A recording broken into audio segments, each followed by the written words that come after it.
بسم الله الرحمن الرحيم إن الحمد لله نحمده ونستعينه ونستغفره من يهده الله فلا مضل له ومن يضلل فلا هادي له وأشهد أن لا إله إلا الله وحده لا شريك له وأشهد أن سيدنا ونبينا وحبيبنا وشفيعنا وقرة أعيننا محمدا عبده ورسوله صلی اللہ تبارک و تعالی علیہ وعلی آلہ واصحابہ وازواجہ وذریتہ وبارک وسلم تسلیما کثیرا اما بعد فاعوذ باللہ من الشیطان الرجیم بسم اللہ الرحمن الرحیم والذین آمنوا اشد حبا للہ وقال تعالی ویطعمون الطعام علی حبہ مسکینا ویتیما واسیرا سبحان ربک رب العزت عما یصفون وسلام علی المرسلین والحمد للہ رب العالمین اللہم صلی علی سیدنا محمد وعلی آل سیدنا محمد وبارک وسلم۔ ہر چیز میں دو کیٹیگریاں ہوتی ہیں، دو درجے ہوتے ہیں، ایک نمبر بھی دو نمبر بھی، اصلی بھی نقلی بھی۔ ہر چیز میں دو درجے ہوتے ہیں۔ جس طرح مادی چیزوں میں ایک نمبر اور دو نمبر اور اعلیٰ اور ادنا پایا جاتا ہے، اسی طرح دین پر چلنے میں، دین کو اپنانے میں، اللہ کی اطاعت میں، نبی کی اتباع میں بھی دو درجے ہوتے ہیں۔ ایک اعلیٰ درجہ ہوتا ہے، ایک ادنا درجہ ہوتا ہے۔ اللہ تعالیٰ اپنے تمام بندوں سے اعلیٰ درجے کی چاہت رکھتے ہیں۔ اللہ تعالیٰ یہ چاہتے ہیں کہ سارے بندے پوزیشن ہولڈر ہوں، سارے بندے اعلیٰ درجے پر دین پر چلنے والے ہوں۔ چنانچہ سورہ ملک میں اور سورہ کہف میں اور ایک اور جگہ، تین جگہوں پہ اللہ تعالیٰ نے اس بات کی ترغیب دی ہے، تین جگہوں پہ اللہ تعالیٰ نے اس بات کی ترغیب دی ہے کہ تم دین پہ چلو تو صحیح، لیکن اعلیٰ انداز سے چلو، ادنا انداز سے نہیں۔ چنانچہ اللہ تعالیٰ فرماتے ہیں سورہ ملک میں تبارک الذی بیدہ الملک وہو علی کل شیء قدیر الذی خلق الموت والحیاۃ لیبلوکم ایکم احسن عملا۔ یہ احسن اس میں تفضیل ہے۔ عربی میں یہ لفظ جو احسن کا لفظ ہے، یا افعل کے وزن پر جتنے بھی الفاظ ہیں، یہ ایک نمبر پر بولے جاتے ہیں۔ جب ہم کہتے ہیں نا نماز میں یا اذان میں اللہ اکبر، تو اس کا کیا مطلب ہوتا ہے؟ اللہ بڑا ہے یا اللہ ایک نمبر بڑا ہے، سب سے بڑا ہے، بڑائی کے اس درجے پر ہے کہ جہاں کوئی اور نہیں ہے، یہ مطلب ہوتا ہے اکبر کا۔ اسی طرح احسن اس حسین کو کہیں گے، اس اعلیٰ چیز کو کہیں گے کہ جو ایک نمبر ہو، نچلے درجے والی نہیں، اعلیٰ درجے کی چیز ہو۔ اللہ تعالیٰ ہم سب سے جس دین کا مطالبہ کرتے ہیں وہ دین اعلیٰ ہے۔ ادنا پہ کوئی چلے تو اللہ تعالیٰ کا فضل اور اللہ تعالیٰ کی رحمت اس پہ بھی آ جاتی ہے، لیکن ادنا دین پر چلنے والے رعایتی پاس ہوتے ہیں، پوزیشن ہولڈر نہیں ہوتے، رعایتی پاس ہوتے ہیں، قابل نہیں ہے کہ ان کو پاس کیا جائے، لیکن اللہ تعالیٰ اپنی رحمت سے ان کو پاس کر دیتے۔ چنانچہ علامہ ابن قیم رحمۃ اللہ علیہ نے لکھا ہے کہ نمازیوں کے 5 درجات ہیں۔ ایک وہ ہے پڑھ لی تو پڑھ لی، نہیں پڑھی تو نہیں پڑھی، یہ جہنمی ہے۔ اور ایک وہ نمازی ہے کہ جو پڑھتے تو ہیں لیکن جماعت کی پرواہ نہیں کرتے، یہ بھی جہنمی ہے۔ اور ایک وہ ہے جو نماز بھی پڑھتے ہیں، جماعت سے بھی پڑھتے ہیں، لیکن کھڑے ہوتے ہیں اللہ کے سامنے، کھوئے ہوتے ہیں کہیں اور۔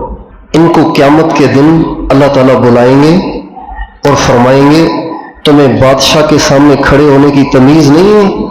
ان کو ڈانٹیں گے اور ڈانٹ کے کہیں گے چلو جاؤ اپنی رحمت سے معاف کرتا ہوں. بخشے تو جائیں گے لیکن ڈانٹ پڑے گی، رضا نہیں ملے گی، اللہ تعالیٰ کی خوشنودی نہیں ملے گی، رعایتی پاس ہے. اور چوتھے وہ نمازی ہیں کہ جو نماز پڑھتے ہیں دھیان کے ساتھ، دل لگا کر، یہ جنتی ہیں. مگر یہ اصحاب الیمین میں سے ہیں. یہ جنتی ہیں مگر یہ اصحاب الیمین میں سے ہیں. اور ایک وہ نمازی ہیں کہ نماز ان کی آنکھوں کی ٹھنڈک بن گئی ہے.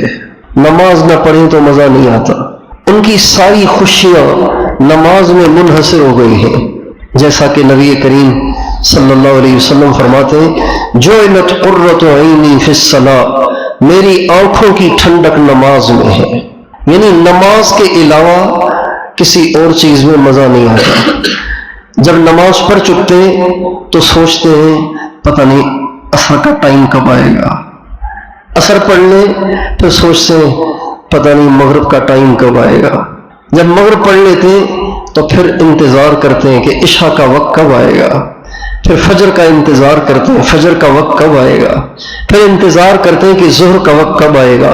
یہ مقربین لوگ ہیں اور یہ ایک نمبر لوگ ہیں. سورہ واقعہ میں اللہ تعالیٰ نے جنت والوں کی دو کیٹیگریاں بتائی ہیں، تین جماعتیں بتائی ہیں. ایک جہنمی جماعت، ایک جنتی جماعت، اور ایک جنتیوں میں بھی بہت اعلیٰ ترین جماعت.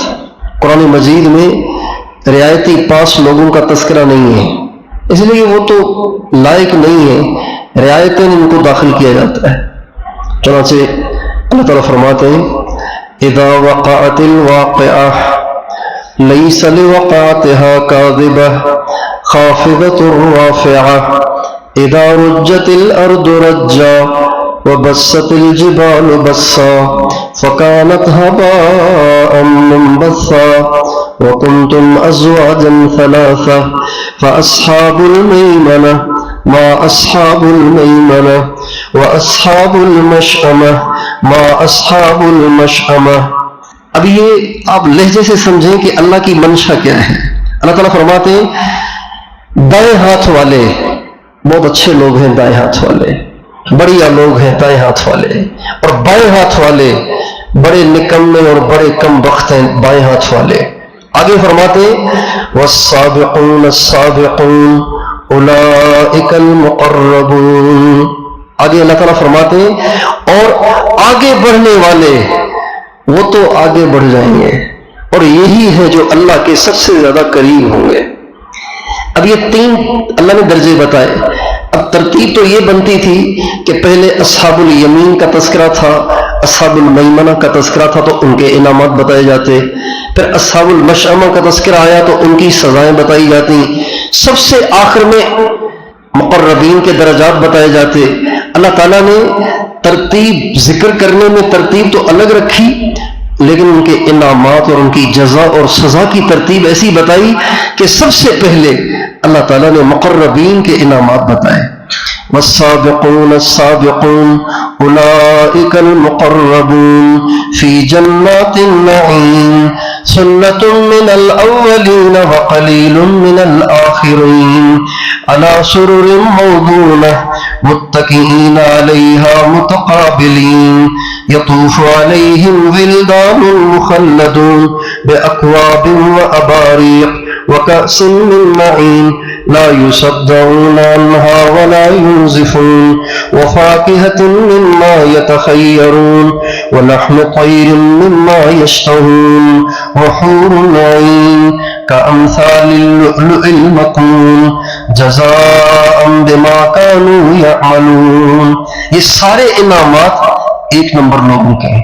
اصحاب الیمین کے انعامات بھی بتائیں لیکن اتنے زیادہ نہیں، بہت بڑا فرق رکھا ہے دونوں میں. ان کے لیے فرمایا وفاکہۃ مما یتخیرون، اور اصحاب الیمین کے بارے میں فرمایا وفاکہۃ کثیرۃ لا مقطوعۃ ولا ممنوعہ. ان کے لیے فرمایا جو پھل تمہیں اچھے لگیں گے نا وہ کھلاؤں گا تمہیں. یہ فرمایا مقربین کے بارے میں، ایک نمبر لوگوں کے بارے میں. اور جو اصحاب الیمین ہیں دوسرے درجے کے ان کو فرمایا بہت سارے پھل کھلاؤں گا تمہیں. دونوں میں فرق ہے کہ نہیں بھائی؟ فرق ہے کہ نہیں؟ اور مقربین سے ایک اضافی چیز یہ بھی فرمائی وَلَحْمِ طَيْرٍ مِّمَّا يَشْتَهُونَ، جس پرندے کا گوشت تم کہو گے وہ کھلاؤں گا تمہیں۔ اب بتائیے ان تمام باتوں سے اللہ تعالیٰ کی منشا کیا لگ رہی ہے کہ ہمیں 1 نمبر بننا چاہیے یا 2 نمبر بننا چاہیے؟ اعلیٰ درجہ دین کا حاصل کر کے مرنا چاہیے یا ادنا درجہ دین کا حاصل کر کے مرنا چاہیے؟ کیا لگ رہا ہے ان ساری باتوں سے؟ یہ سب سے مطالبہ ہے، یہ صرف مسجد کے امام سے مطالبہ نہیں، یہ صرف تبلیغ والے سے مطالبہ نہیں، یہ صرف مدرسے کے طالب علم سے مطالبہ نہیں، یونیورسٹی کے اسٹوڈنٹ سے بھی یہ مطالبہ ہے، یونیورسٹی کی طالبہ سے بھی یہ مطالبہ ہے، دکاندار سے بھی یہ مطالبہ ہے، سرکاری ملازم سے بھی یہ مطالبہ ہے، وزیر اعظم اور بادشاہ سے بھی یہ مطالبہ ہے، اور ادنا درجے کے چپراسی اور کمانے اور کھانے والے مزدور سے بھی یہ مطالبہ ہے کہ دین پہ چلو اعلیٰ درجے پر تاکہ بڑے درجے پاؤ۔ اب اعلیٰ درجہ کیا ہے، ادنا درجہ کیا ہے؟ ادنا درجہ یہ ہے کہ انسان فرائض پورے کرے، سنتوں پہ چلے، سنت مؤکدہ کا بھی اہتمام کرے، فرائض کا بھی اہتمام کرے، حرام کاموں سے بچتا رہے، یہ ہے ادنا درجہ۔ ایک ڈیوٹی سمجھ کے پوری کرے، جیسے ایک مزدور ہوتا ہے اس کو ڈیوٹی کرنی ہوتی ہے، فرائض کا اہتمام ایسے کر رہا ہے جیسے ایک مزدور کرتا ہے، اس کو ڈیوٹی پوری کرنی ہوتی ہے ورنہ اس کو نکال دیا جاتا ہے۔ گناہوں سے ایسے بچتا ہے کہ جیسے ایک مزدور کو جس کام سے روکا جاتا ہے وہ رکتا ہے، یہ ادنا درجہ ہے۔ اور اعلیٰ درجہ کیا ہے؟ اعلیٰ درجہ یہ ہے کہ دین پر چلے لیکن اللہ کی محبت میں چلے، محبت سے مجبور ہو کر چلے، صرف جہنم سے ڈر کے نہیں، اللہ کی محبت سے مجبور ہو کر۔ جہنم سے بھی ڈرے، یہ بھی ایمان ہے، جنت کا شوق بھی رکھے، یہ ایمان ہے، لیکن اللہ کے احکام صرف اس لیے پورے نہ کرے کہ جنت ملے، اللہ کے احکام اس لیے پورے کرے کہ مجھے اللہ سے پیار ہے، اللہ سے محبت ہے۔ ایک ماں اپنے بچے کے لیے رات کو اس لیے تھوڑی جاگتی ہے کہ اس کو جاگنے پہ عبادت کا ثواب ملے گا۔ ایک بیوی جس کو اپنے خاوند سے عشق کے درجے میں محبت ہوتی ہے، وہ اپنے خاوند کی پسند کے کھانے اس لیے تھوڑی بناتی ہے کہ اس پہ مجھے عبادت کا ثواب ملے گا، اللہ خوش ہوگا۔ خاوند کی رضا میں بیوی، خاوند کی رضا میں اللہ کی رضا ہے، ان فضائل کو سامنے رکھ کے نہیں کرتی وہ، بلکہ اس کو اپنے خاوند سے ایسا عشق ہے کہ اس کی ہر پسند کے لیے وہ کوشاں رہتی ہے۔ اور یہی حضرات صحابہ کرام کا طریقہ ہے۔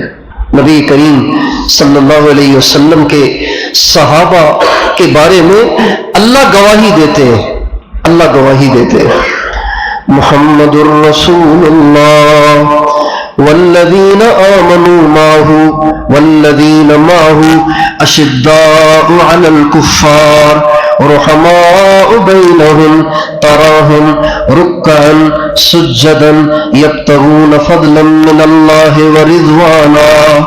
اے میرے نبی، تیرے جو صحابہ ہیں نا، تو جب دیکھے گا وہ رکوع میں ہوں گے اور سجدے میں ہوں گے، اور یہ سب کچھ کر کے یہ اور کچھ نہیں چاہتے، یہ صرف مجھے خوش کرنا چاہتے ہیں۔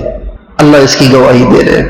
اور قرآن مجید میں ایک جگہ اللہ تعالیٰ نے صحابہ کی صفات کو، اہل بیت کی صفات کو بیان کرتے ہوئے فرمایا وَيُطْعِمُونَ الطَّعَامَ عَلَى حُبِّهِ مِسْكِينًا وَيَتِيمًا وَأَسِيرًا۔ بعض مفسرین فرماتے ہیں کہ حب ہی میں جو ہی ضمیر ہے نا، اس کا مرجع اللہ ہے۔ یتیم کو، مسکین کو، قیدی کو جو کھانا کھلاتے ہیں وہ اس لیے نہیں تاکہ دعائیں لیں، اس لیے نہیں، دعائیں لینے کے لیے بھی نہیں کھلاتے، نہ واہ کے لیے کھلاتے ہیں، واہ کے لیے کھلانا تو حرام ہے، دعائیں لینے کے لیے کھلانا جائز ہے، لیکن یہ ادنا درجہ ہے۔ یہ مسکین کو، یتیم کو، قیدی کو دعائیں لینے کے لیے بھی نہیں کھلاتے، یہ اللہ کی محبت میں کھلاتے ہیں۔ میرے اللہ کا بندہ ہے نا، اس لیے کھلاتا ہوں۔ جیسے کہتے ہیں یہ میرے پیر صاحب کا بیٹا ہے اس لیے میں اس کا اکرام کرتا ہوں، یہ میرے استاد کا بیٹا ہے اس لیے اس کا اکرام کرتا ہوں، یہ میرے اللہ کا بندہ ہے اس لیے کھلاتا ہوں اس کو۔ ہر کام اللہ کی محبت میں کرنا۔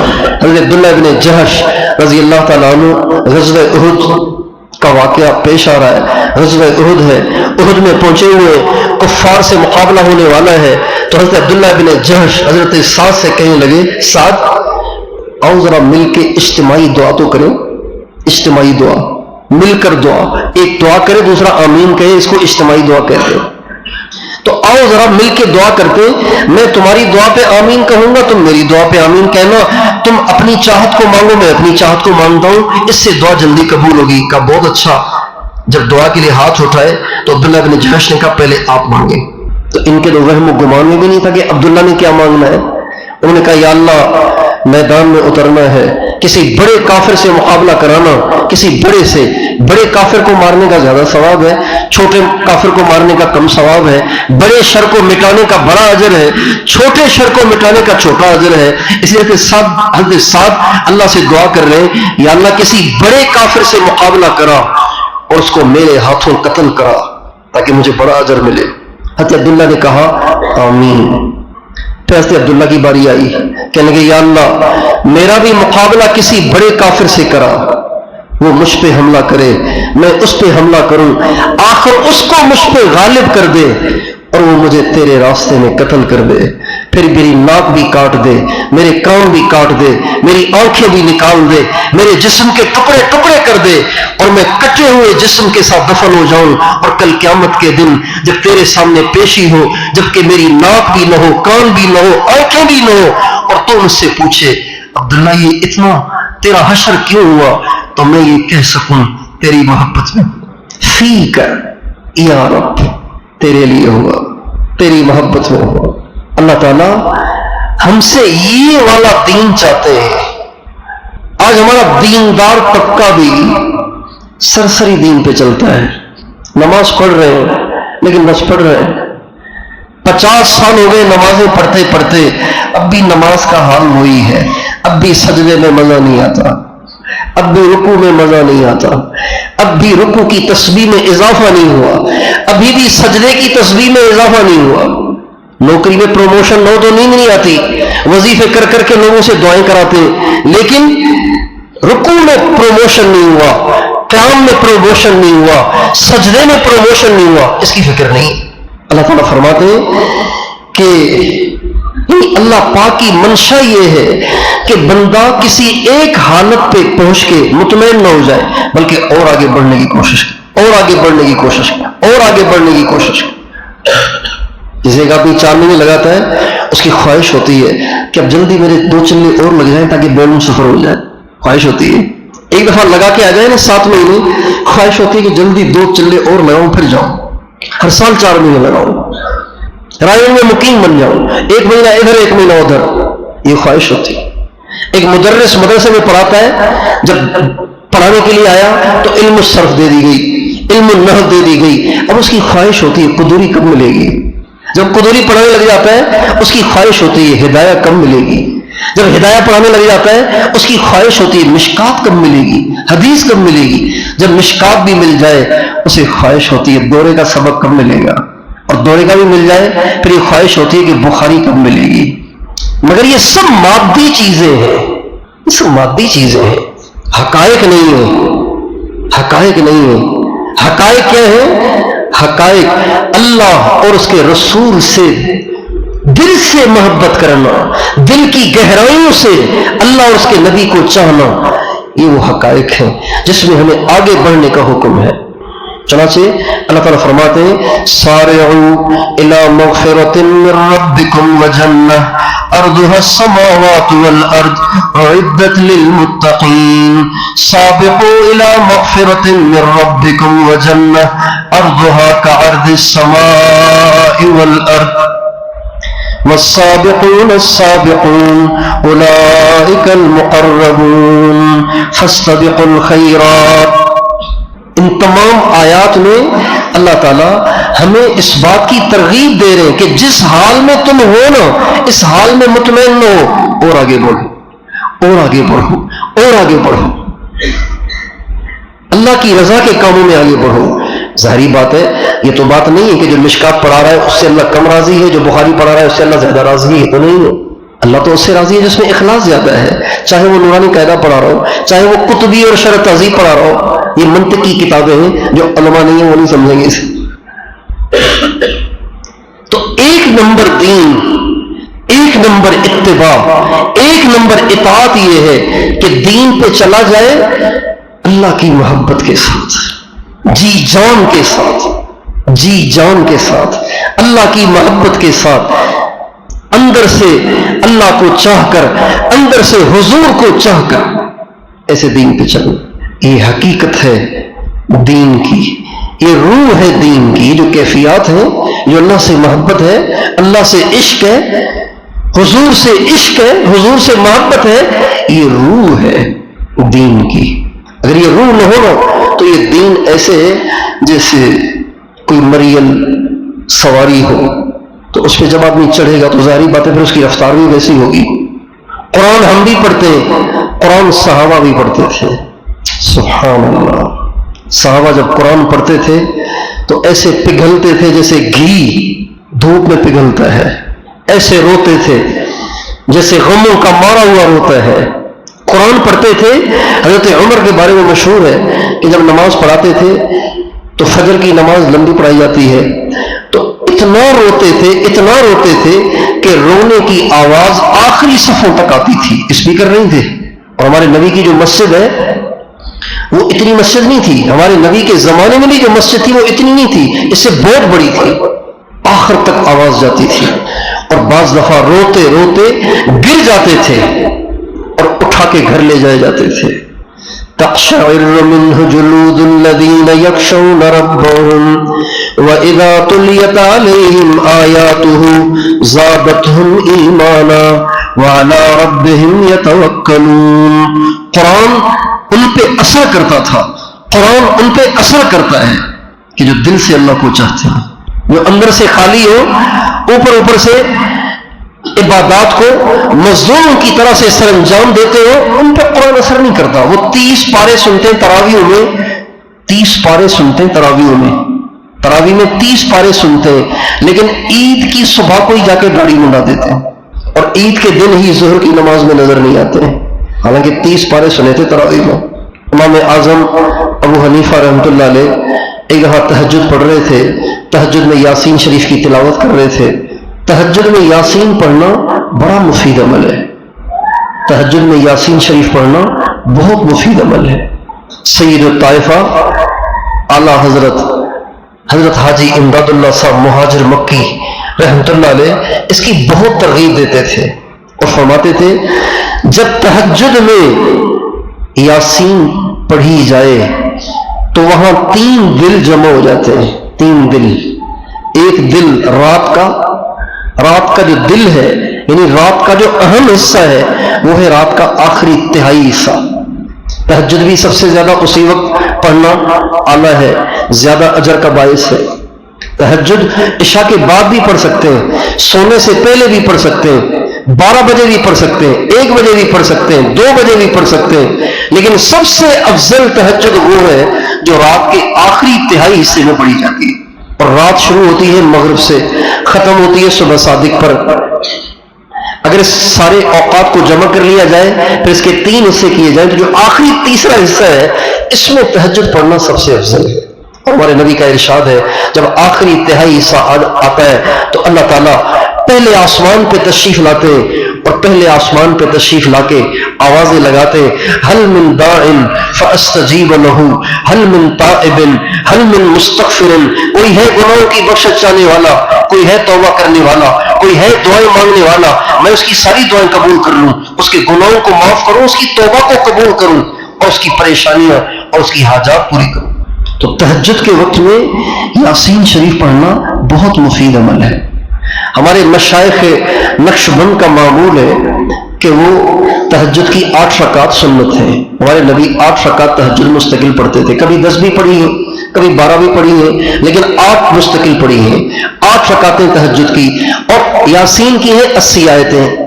تو مشائخ نقش بند کا یہ معمول رہا ہے کہ وہ 8 رکعتوں میں 10 یاسین کی آیتیں پڑھتے ہیں، تو بڑے مزے سے تہجد ہو جاتی ہے، یاسین بھی ہو جاتی ہے، تہجد بھی ہو جاتی ہے، اور وہ فضیلت بھی حاصل ہو جاتی ہے جس میں ہمارے نبی فرماتے ہیں من قرأ سورۃ یاسین فی صدر النہار قضیت حوائجہ، جو دن کے شروع میں سورہ یاسین پڑھے اس کے سارے دن کے کام اللہ کر دیتے ہیں.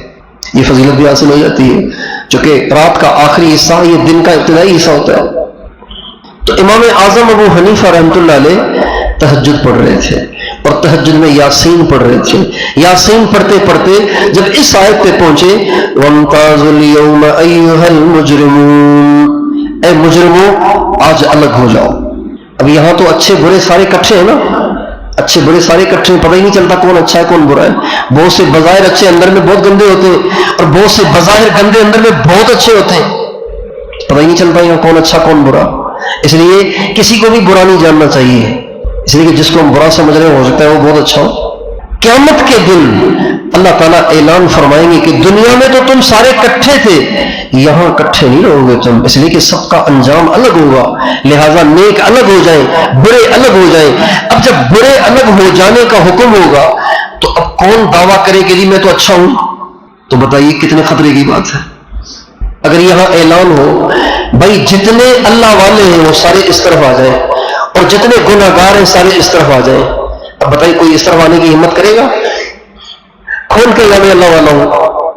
اور وہ بھی اللہ کے سامنے کون دعویٰ کرے کہ میں اللہ والا ہوں؟ تو یہ بڑا خطرناک اعلان ہوگا. امام اعظم ابو حنیفہ رحمۃ اللہ علیہ جنہوں نے 40 برس تک عشاء کے وضو سے فجر کی نماز پڑھی، یعنی ساری رات 40 سال تک نہیں سوئے. دن کو سو لیتے تھے تھوڑا سا، باقی ساری رات نہیں سوتے تھے. ساری رات اللہ کی عبادت میں اور علم کی محنت میں گزار دیتے تھے. 40 برس تک ان کا یہ معمول رہا. اور جب مدینہ منورہ حاضری ہوئی، حج کے لیے تشریف لے گئے، پھر مدینہ منورہ حاضری ہوئی اور نبی کریم صلی اللہ علیہ وسلم کے روض اقدس پر کھڑے ہو کر سلام پیش کیے تو قبر مبارک سے اونچی آواز سے، بلند آواز سے سلام کا جواب بھی آیا. یہ مستند مورخین نے لکھا ہے، مستند مورخین نے لکھا ہے.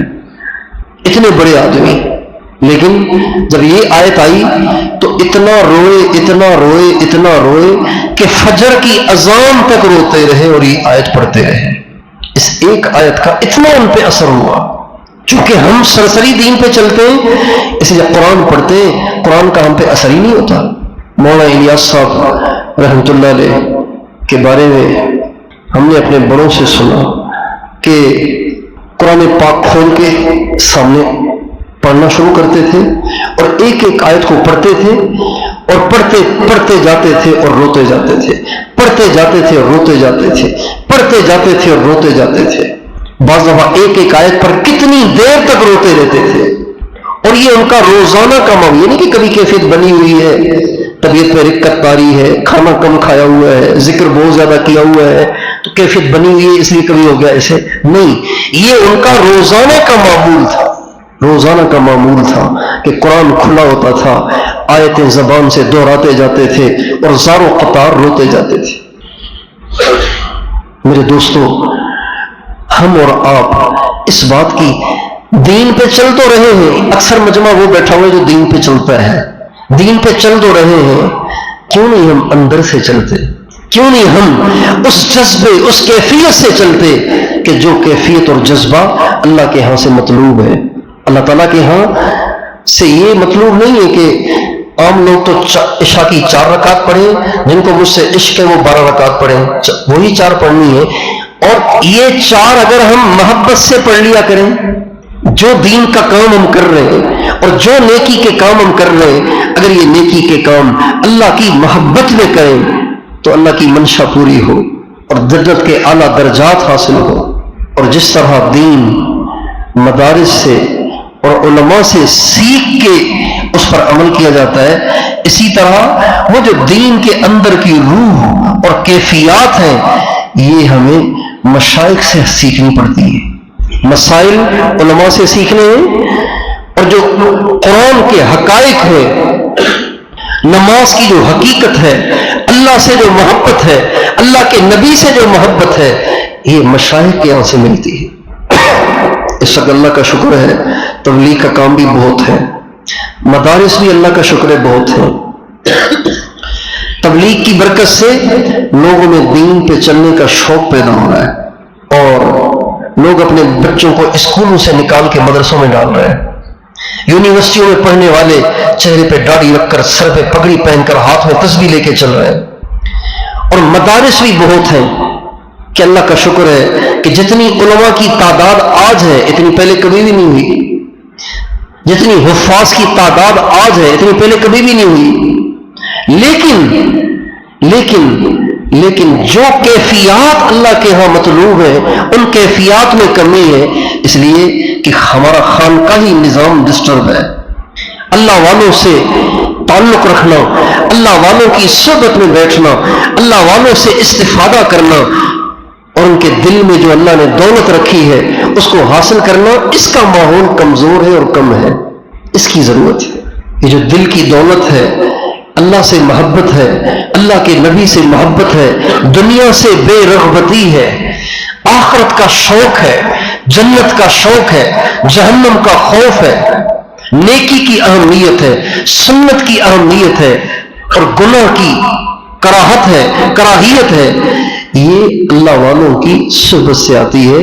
یہ وہ دولت ہے جو الفاظ میں نہیں آتی، یہ سینوں سے سینوں میں ٹرانسفر ہوتی ہے. ایک آدمی کے پاس واٹس ایپ پہ کوئی پوسٹ آئی ہوئی ہے، کوئی اس کو کہے بھائی یہ پوسٹ تو مجھے ذرا پکڑاؤ، یہ پوسٹ مجھے پکڑاؤ، تو کوئی پکڑا سکتا ہے؟ کہتے آپ مجھے واٹس ایپ کا نمبر دے دیں، اس میں آ جائے گی. ہاتھ میں نہیں آئی ہے. جو اللہ والوں کے سینوں میں نعمت ہوتی ہے نا، اللہ سے محبت کی، حضور اکرم صلی اللہ علیہ وسلم سے محبت کی، دنیا سے بے رغبتی کی، آخرت کی فکر کی، اللہ کے خوف کی، اللہ پر توکل کی، یہ کیفیت سینے سے سینے میں ٹرانسفر ہوتی ہے. ایک دفعہ حضرت حنظلہ رضی اللہ تعالیٰ عنہ اپنے گھر سے نکلے اور روتے ہوئے اور یوں کہتے ہوئے، حنظلہ تو منافق ہو گیا، رو رہے اور یہ کہہ رہے اور جا رہے حضور کی طرف. راستے میں حضرت ابوبکر صدیق ملے. کبھی کیا بات ہے، کیا مسئلہ ہے؟ کہا میں منافق ہوں. کہا نہیں آپ پکے مسلمان ہیں، منافق نہیں ہیں. کہا نہیں مجھے پتا ہے. کہا کیوں، آپ کو کیوں محسوس ہو رہا ہے یہ؟ کہا محسوس اس لیے ہو رہا ہے کہ حضور کے پاس ہوتے ہیں تو الگ کیفیت ہوتی ہے، گھر جاتے ہیں تو الگ کیفیت ہوتی ہے. یہ صحبت کا اثر ہوتا ہے. ہمارے حضرت حاجی عبدالوہاب صاحب جو ہمارے پاکستان کے تبلیغ کے امیر تھے، وہ فرمانے لگے ایک دفعہ کہ ہمارے ہاں رائے میں ایک دفعہ مولانا یوسف صاحب رحمۃ اللہ علیہ جو ہمارے تبلیغ کے دوسرے امیر تھے، مولانا الیاس صاحب کے بیٹے تھے، وہ تشریف لائے. تو فرمانے لگے کہ میں نے دیکھا کہ وہ وضو کر رہے تھے. میں ان کے پیچھے کھڑا ہو گیا، وضو سے فارغ ہوا. تو فرمانے لگے کہ جب میں ان کے پیچھے جا کر کھڑا ہوا تو جتنی دیر میں کھڑا رہا اتنی دیر میں میری کیفیت یہ ہو گئی کہ مجھے اللہ سے اتنی محبت ہو گئی، اتنی مجھے محبت دل میں جوش مارنے لگی کہ میرا دل کیا کہ اللہ پاک کے نام پہ بس مر مٹوں. لیکن جو ہی حضرت وضو کر کے اٹھ کے چلے گئے تو میری کیفیت پھر ڈاؤن ہو گئی. پھر فرمانے لگے یہ ان کے پاس کھڑے ہونے کا اثر تھا. آج سے بہت عرصہ پہلے اس کا باقاعدہ ماحول تھا کہ لوگ اللہ والوں کے پاس جا کے بیٹھتے تھے، ان کے پاس جا کے وقت گزارتے تھے، اپنے بچوں کو اللہ والوں کے حوالے کرتے تھے. حضرت یہ آپ کے پاس رہے گا، آپ کی خدمت کرے گا، بس آپ اس پہ توجہ رکھیں تاکہ یہ اللہ والا بن جائے. یہ ماحول تھا، عام ماحول تھا. آج یہ ماحول ختم ہو گیا ہے. اللہ والے بھی ڈھونڈنے سے ملتے ہیں، اللہ والے تیار نہیں ہو رہے. اور تیار اس لیے نہیں ہو رہے کہ فیکٹریاں بند ہیں، کارخانے بند ہیں. مشائخ کی صحبتوں سے اہل اللہ تیار ہوتے ہیں. تو اس کی میں اور آپ نیت کریں کہ اب ہمیں اللہ پاک سے دل کی گہرائیوں سے محبت کرنی ہے اور اس کو سیکھنا ہے. ٹھیک ہے انشاءاللہ. نبی کریم صلی اللہ علیہ وسلم کی دعا ہے جو آپ مانگا کرتے تھے. وہ دعا یہ ہے کہ اے اللہ میں آپ سے آپ کی محبت کا سوال کرتا ہوں. سبحان اللہ، کتنے اچھے الفاظ ہیں. اے اللہ میں آپ سے سوال کرتا ہوں آپ کی محبت کا. ہم اللہ سے کیا مانگتے ہیں؟ ہم اپنی دعاؤں کا جائزہ لیں، ہم کیا مانگتے ہیں اللہ سے؟ اللہ کے نبی اللہ پاک سے اللہ پاک کی محبت کو مانگ رہے ہیں، یا اللہ میرا سوال ہے کہ آپ مجھے اپنی محبت دے دیں۔ اور کیا مانگ رہے ہیں؟ وَحُبَّ مَن يُحِبُّكَ، جو آپ سے محبت کرتے ہیں نا ان کی بھی مجھے محبت دے، اس لیے کہ انہی کی محبت کی وجہ سے تیری محبت ملتی ہے، اللہ کی محبت ملتی ہے اللہ سے محبت کرنے والوں کی محبت کے توسط سے۔ وَالْعَمَلَ الَّذِي يُبَلِّغُنِي حُبَّكَ، اے اللہ ان اعمال کی مجھے توفیق دے جن اعمال کو کرنے سے آپ کی محبت حاصل ہوتی ہے۔ تو ہم بھی ایک تو اللہ تعالیٰ سے اللہ کی محبت کو مانگا کریں، اور ہر وقت دین میں آگے بڑھنے کے لیے، اللہ کے تعلق میں آگے بڑھنے کے لیے، اللہ کے قرب میں آگے بڑھنے کے لیے ہر وقت کوشاں، ہر وقت فکر مند، ہر وقت پریشان ہوا۔ چند دن پہلے ایک جگہ جانا ہوا، ایک ساتھی ایک بچے کو لے کر آیا کہ لگا جی اس کی عمر 4 سال ہے، اس کے لیے دعا کریں۔ میں نے کہا ماشاءاللہ یہ تو ٹھیک ہے، لیکن ویسے تو ٹھیک ہے لیکن یہ بولتا نہیں ہے، 4 سال کی عمر میں بولنا چاہیے، آپ دعا کریں کہ یہ بولنے لگ جائے۔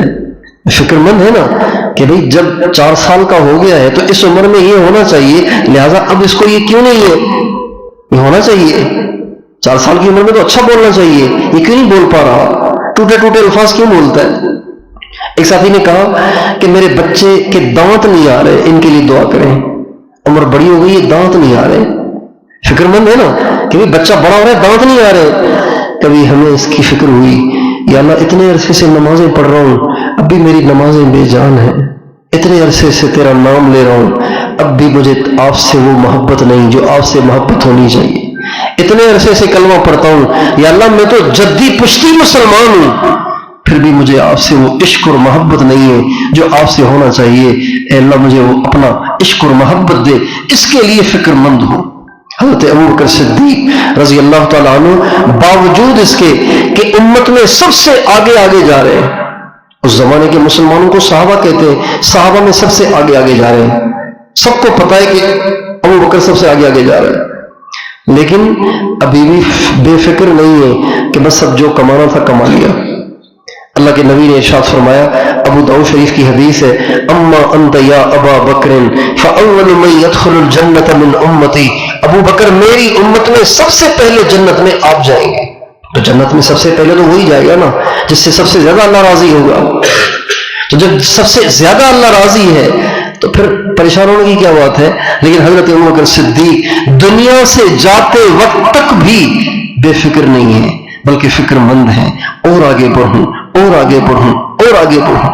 تو جیسے ہمیں دنیا میں پروموشن کی فکر ہوتی ہے، ترقی کی فکر ہوتی ہے، مال زیادہ کمانے کی فکر ہوتی ہے، ایسے ہی ہمیں اللہ پاک کے تعلق میں اور دین میں آگے بڑھنے کی فکر ہونی چاہیے۔ اللہ تعالیٰ مجھے اور آپ کو یہ فکر عطا فرمائے اور اس کے لیے ہمیں ہر وقت کوشش میں لگے رہنے اور قربانی اور مجاہدہ کرتے رہنے کی توفیق عطا فرمائے۔ حضرت عمر رضی اللہ تعالیٰ عنہ باوجود اس کے کہ اللہ کے نبی نے ان کو اتنی بشارتیں دی، اس کے باوجود بھی جو کچھ کیا ہوا ہے اس پہ مطمئن نہیں ہے بلکہ مزید کرنے کے لیے فکر مند ہے، اور زیادہ کرنے کے لیے فکر مند ہے، اور زیادہ کرنے کے لیے فکر مند ہے۔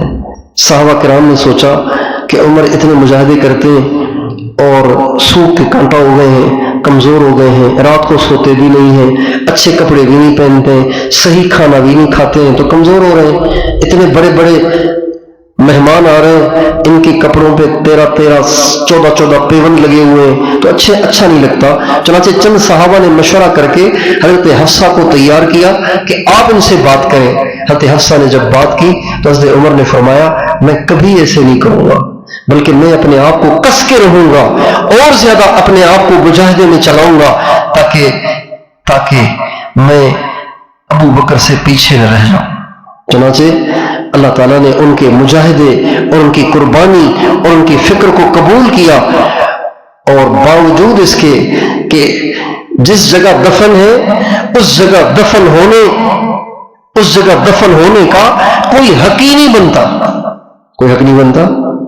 حضور تو اس لیے دفن ہوئے کہ حضور کا اپنا گھر تھا، حضرت ابوبکر صدیق تو اس لیے دفن ہوئے کہ ان کی بیٹی کا گھر تھا، حضرت عمر کیوں دفن ہوئے؟ لیکن جب انہوں نے قربانیاں کی اور مجاہدے کیے اور لگے رہے. اللہ تعالیٰ کو ان کی قربانی، ان کی فکر پہ ایسا ترس آیا کہ اللہ تعالیٰ نے باوجود اس کے کہ ان کا وہاں حق نہیں تھا، اللہ پاک نے ان کو اپنے محبوب کے پڑوس میں جگہ دے دی اور ہمیشہ کے لیے اپنے محبوب کے ساتھ سلا دیا. تو اللہ تعالیٰ کے ہاں سچے طالب کی بڑی قدر ہے. تو میں اور آپ یہ نیت کریں کہ انشاءاللہ اب ہمیں دین پر سرسری نہیں چلنا، بلکہ اندر سے ٹوٹ کر اللہ سے محبت کر کے اللہ کی محبت میں دین پہ چلنا ہے. تیار ہے انشاءاللہ؟ اللہ تعالیٰ مجھے اور آپ کو اس کی توفیق عطا فرمائے.